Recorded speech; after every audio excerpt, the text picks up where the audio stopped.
Hello everyone, this is Hasan and you watching national Barta. Lok Sabha নির্বাচনের আগে পশ্চিমবাংলাতে সন্দেশখালী ইস্যুকে সামনে রেখে বিজেপি পশ্চিমবাংলার রাষ্ট্রপতি শাসনের দাবি জানাচ্ছে। অর্থাৎ বিজেপি দাবি করছে যে পশ্চিমবাংলার আইনের শাসন বলে কিছু নেই, পশ্চিমবাংলাতে রাষ্ট্রপতি শাসন হওয়া উচিত। এই বিষয়টা নিয়ে টিএমসি কি ভাবছে বা টিএমসির ভাবনা চিন্তা কি, প্রকৃত অর্থে এই বিষয়টা কতটা যুক্তিসঙ্গত, এ নিয়ে আলোচনা করবো। টিএমসির নেতা, গ্রাসরুটের টিএমসি নিয়ে কাজ করেন professor Monojit Mondal sir. Sir, BJP দাবি করছে রাষ্ট্রপতি শাসন, কিভাবে দেখছেন পুরো বিষয়টা? করতে বলুন না। আসলে এরকম হাস্যকর দাবি নিয়ে যদি যায় মানুষের কাছে, ওরাই হেয় প্রতিপন্ন হবে। যেটা বোঝা যাচ্ছে যে বিজেপি খুব ভয় পেয়েছে ইলেকশনের আগে। গতবার যেভাবে ওরা একটা হিন্দু মুসলিম পোলারাইজ করে 18টা সিট পেয়েছিল, সেটা এবার হচ্ছে না। মানুষ বুঝতে পেরেছে তাদের আসলে ভাঁওতা।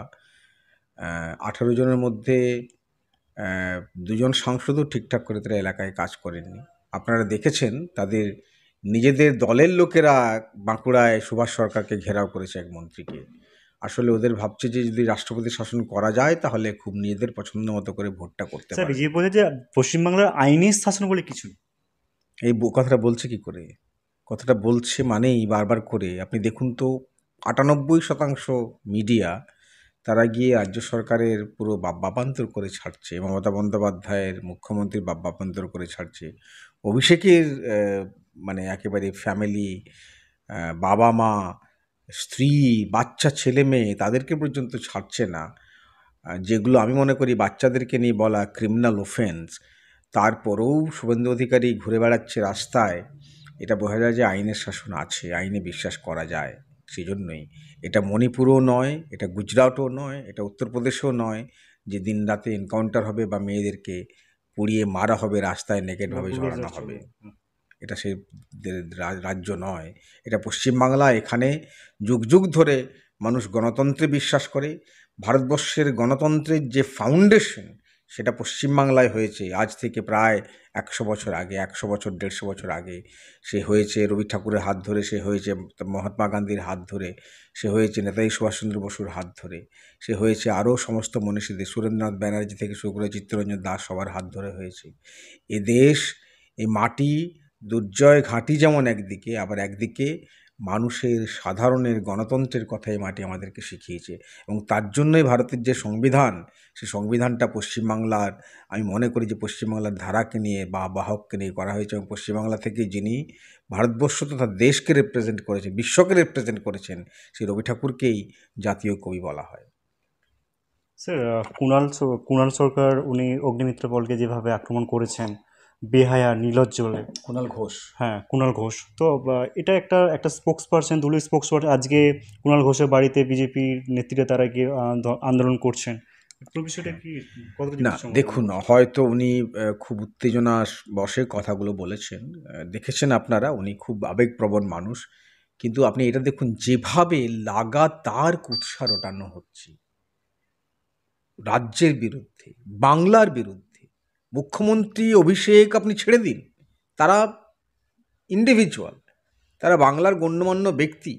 একজন মুখ্যমন্ত্রী, একজন সাংসদ, তার কাজ আপনারা দেখছেন। ছেড়ে দিন, আপনি বাংলাকে নিচে নামিয়ে আনছেন। বাংলার মনীষী, বাংলা মানে বাংলার মনীষী, সেই রামমোহন, বিদ্যাসাগর, বঙ্কিমচন্দ্র, রবি ঠাকুর, বিবেকানন্দ থেকে শুরু করে রামকৃষ্ণ এবং ইভিন গান্ধী। গান্ধী প্রথম ভারতবর্ষে যখন এসেছিলেন 1915 সালে, পার্মানেন্টলি ভারতবর্ষে যখন আসেন, তখন প্রথম শান্তিনিকেতনে এসেছিলেন। রবি ঠাকুরের কাছে তিনি গিয়েছিলেন, তার পরামর্শ নিতে গিয়েছিলেন।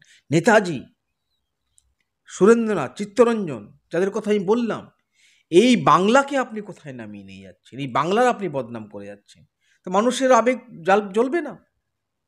একটা কিছু ঘটেছে, যেগুলো ঘটেছে সেটা নিয়ে পুলিশ কাজ করছে। আজকে আপনি দেখেছেন রাজ্য সরকারের সর্বোচ্চ পদের যিনি পুলিশ ডিজি, তিনি হাঁটতে হাঁটতে টোটো করে ঘুরে বেড়াচ্ছেন সেখানে গিয়ে। তিনি কাজ তদারকি করতে দেখছেন। তিনি আজকে গত 10-12 দিন ধরে কাজ তদারকি করছেন। আমি আজকে জানতে চাই বাংলার মানুষের কাছে, এবং বিশেষ করে যারা সত্যিকারের বাংলা মানুষের, বাংলা প্রেমী, আপনারা বলুন তো, আজ থেকে 10-12 দিন আগে তো এই অভিযোগগুলো আসেনি, তো সেটা কেউ বলতে পারবে না? শাহজাহান কাণ্ড হয়েছে, আমি আবার বলছি, শাহজাহান কাণ্ড হয়েছে জানুয়ারি মাসের 5 তারিখে। কেন হয়েছে সেটা আমরা তাও জানি। আমি শাহজাহানকে ডিফেন্ড করছি না, কিন্তু ইডি একটা উইটনেসকে ডাকতে গিয়ে তার বাড়ি ভাঙচুর করতে পারে? আপনি আমাকে বলুন তো, ইডির খাতায় কি শাহজাহান নামে কোনো কেস ছিল? শাহজাহানকে ডাকা হয়েছিল একটি অন্য মামলায় তদন্ত করার জন্য, তাকে সাক্ষী হিসেবে। আপনি গিয়ে দরজাটা ভেঙে দিলেন প্রথমবারই। মানুষ ভেবেছে আপনারা নিশ্চয়ই কিছু অন্যায় কাজ করতে এসেছেন। তার মানে এটা দাঁড়ায়, আমি একদম পুরো একটা নিউট্রাল জায়গা থেকে বলছি, ওখানকার মানুষ নিশ্চয়ই কেউ কেউ কেউ আছে যারা ওকে ভালোবাসে। সে কী কারণে বাসে, ভয়ে বাসে না ভক্তিতে বাসে, সেটা বলতে পারবো না। কিন্তু মানুষ আমরা দেখেছি শাহজাহানকে লোকেরা গান বাইছে। তার মানে আমি শাহজাহানের কথা বলছি না। ও যদি দোষ করে থাকে ওকে ধরা উচিত, ওর সারেন্ডার করা উচিত, আমি যেটা মনে করি। স্যার আগামী দিনে অমিত শাহ আসছেন, প্রধানমন্ত্রীও আসতে পারেন সন্দেশখালীর সামনে রেখে, কি বলবেন? ওই একই ব্যাপার তো, 1 মাস পরে ভোটকে মাথায় রেখে। আমি বলছি ভোটের রাজনীতি হচ্ছে। বাংলার টাকাগুলো তো দিচ্ছেন না মহাশয়রা।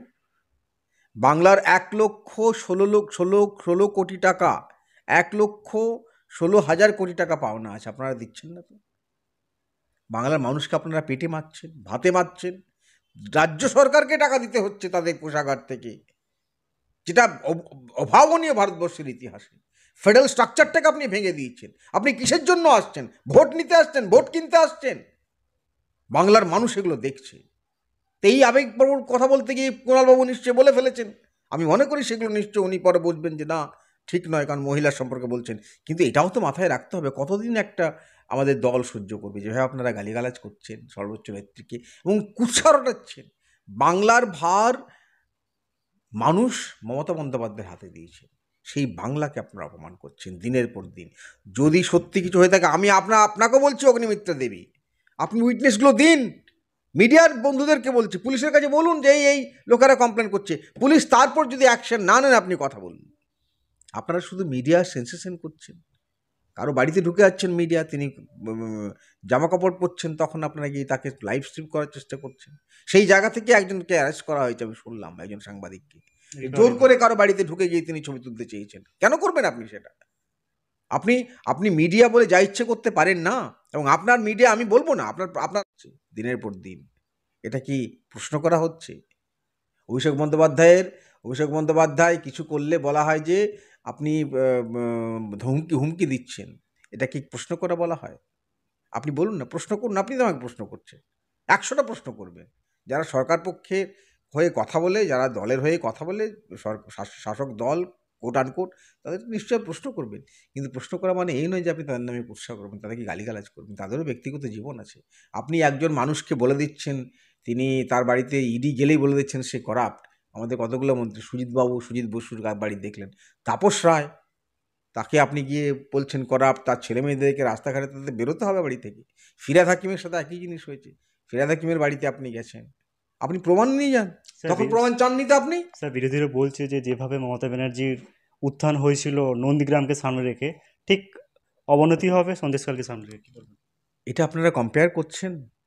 বিরোধীরা বলছে। নন্দীগ্রামে মানুষকে মানুষ মরছে চোখের সামনে দেখতে পাচ্ছি, পুলিশ গুলি চালাচ্ছে, পুলিশ বেশি দুষ্কৃতী সিপিএমের লোকেরা গুলি চালাচ্ছে। 14টা তরতাজা প্রাণ চোখের সামনে লুটোতে দেখছি। ওই নারী ভুড়ি সহ সেই মহিলা, তিনি এখনো বেঁচে আছেন, তিনি রাস্তায় পড়েছিলেন, সেগুলো চোখের সামনে দেখেছি। আপনি এখানে দেখান তো পুলিশের নামে দুর্নাম করা হচ্ছে। আমি দায়িত্ব নিয়ে বলছি, আজ অবধি গত 12 বছরের শাসনকালে পুলিশ কটা গুলি চালিয়েছে দেখান তো। পুলিশ 12 রাউন্ডেও গুলি চালায়নি। 12 বছরে আপনি দেখান কোথায় গুলি চালিয়েছে পুলিশ। আমার যতদূর ধারণা, পুলিশ বলে 2 রাউন্ড গুলি ওপরে চালিয়েছিল, নদিয়ার কোনো একটা জায়গায় ওপরে চালিয়েছিল। কটা গুলি পুলিশ চালিয়েছে আপনি দেখান তো। তাহলে আপনি সেই নন্দীগ্রামের সাথে থেকে তুলনা করছেন? এটাই তো বাংলার বদনাম। অথচ বিএসএফ চোখের সামনে দিনের বেলায় ভোট দিতে লাইনে দাঁড়ায়, তাদেরকে আপনি গুলি করে মারছেন চোখের সামনে। আপনারা বিএসএফকে নিয়ে তো বলছেন না, মিডিয়া আপনারা যারা আছেন তারা তো বলছেন না। পশ্চিমবাংলা পুলিশ কোথায় গুলি চালিয়েছে? সিপিএমের পুলিশ কথা নেই বার্তা নেই গুলি চালানো। ওখানে ঢুকতে কালকে তো সবাই ঢুকেছে গিয়ে, বৃন্দা কারাত গেছে, শুভেন্দু অধিকারী গেছে, ঢুকেছে তো। আপনারা ঢুকতে দিতেন না? মমতা ব্যানার্জিকে নন্দীগ্রামে গুলি চালানো হয়েছিল, সে এখনও মনে আছে ছবি। আপনারা তখন ছোট ছিলেন, সে বনেটের উপর গুলি চলেছে, আমরা চোখের সামনে দেখেছি 2007 সালে। কোথায় আছেন? এই বাংলা সে বাংলা নয়। এটা সত্ত্বেও আমি মনে করি, যদি কেউ কোনো অন্যায় করে থাকে, তাদেরকে অ্যারেস্ট করা হয়েছে, অন্যায়ের অভিযোগে অ্যারেস্ট করা হয়েছে, শুধুমাত্র অভিযোগে অ্যারেস্ট করা হয়েছে একজনকে। তো সেই একই অভিযোগে যদি আপনাদের কাউকে অ্যারেস্ট করা হয়, তখন তো আপনারা বলছেন যে না, এটা অন্যায় হয়েছে।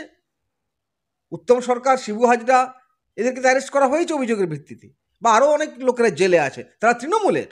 আরাবুলকেও তৃণমূলের পুলিশে অ্যারেস্ট করেছে, অভিযোগের ভিত্তিতে করা হয়েছে, প্রমাণ তো এখনো হয়নি। তো একইভাবে যদি কেউ, কোনো একজন সাংবাদিক, তিনি তো মানুষ, তিনি যদি কারো বাড়িতে ঢুকে পড়েন জোর করে, তাকে তার অভিযোগ করেছে, জোর করে ঢোকা পড়ার মধ্যে অ্যারেস্ট করা কিন্তু হয়নি, সেই ভদ্রমহিলা অভিযোগ করেছেন, অভিযোগের বেসিসে তাকে অ্যারেস্ট করা হয়েছে, এ তো এফআইআর এর মধ্যে লেখা আছে। আপনারা কন্টেস্ট করুন, যারা এই পার্টিকুলার মিডিয়া হাউসকে বলবো আপনি কন্টেস্ট করুন হাইকোর্টে গিয়ে, সুপ্রিম কোর্টে গিয়ে, যে না, এই এফআইআরটা ফলস। স্যারকে অসংখ্য ধন্যবাদ। এই বিষয়ে আপনাদের গুরুত্বপূর্ণ মতামত অবশ্যই কমেন্ট করে জানান। ভালো লাগলে লাইক কমেন্ট শেয়ার অবশ্যই করবেন। সাবস্ক্রাইব করতে ভুলবেন না।